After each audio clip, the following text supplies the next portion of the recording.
How often have we heard the phrase, "It's easier said than done"?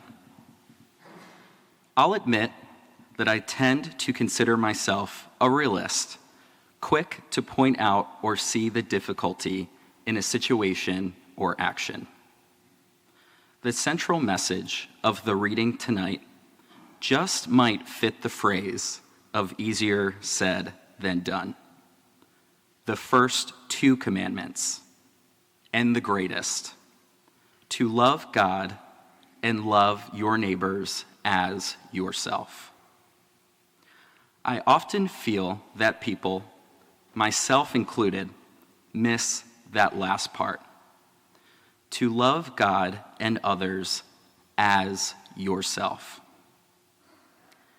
I'm not talking about loving yourself in an excessively prideful or boasting way, one that disregards God or others. But rather, I am talking about genuinely and authentically loving oneself. I firmly believe that to love God, I must wholly and entirely be able to love myself, as we are told that we're all created in God's image. Similarly, I must be able to love who I am in order to love others fully.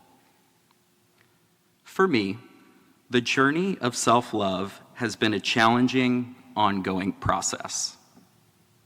Beyond the humor and often lighthearted, self-deprecating jokes that I often make is something that is much deeper. Ever since middle school, I've struggled with low self-esteem. At the root of it all, most of the struggle to love myself is because of my sexuality.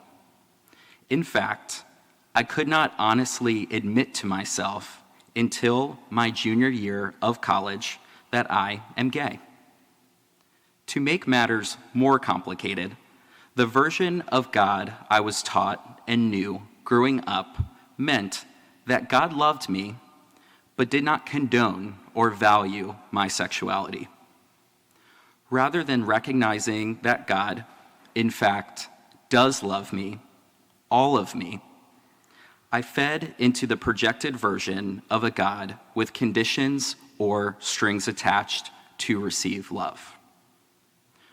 One profound experience that truly shifted how I view myself, God, and others was during a pseudo-study abroad, pseudo-retreat experience with my fraternity the summer going into my senior year of college.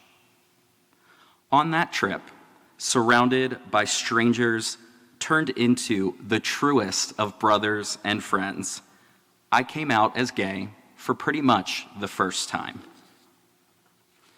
The unconditional love, encouragement, hugs, and of course, plenty of tears allowed me to fully experience God in reality and how God works through reality, working through others to show what it means to love one another. They loved me for who I am, and in turn demonstrated God's love for me too, so that now I can reciprocate that love outwardly and inwardly. Through that experience, I began to feel more confident in myself and truly, for the first time, able to love myself fully so that I could more fully love God and others. God's love, through the love of others, healed my heart and expanded my capability to extend that same love. Just as we are to love God and others, so too are we to love ourselves. Every part of us, all of our identities, all of our flaws.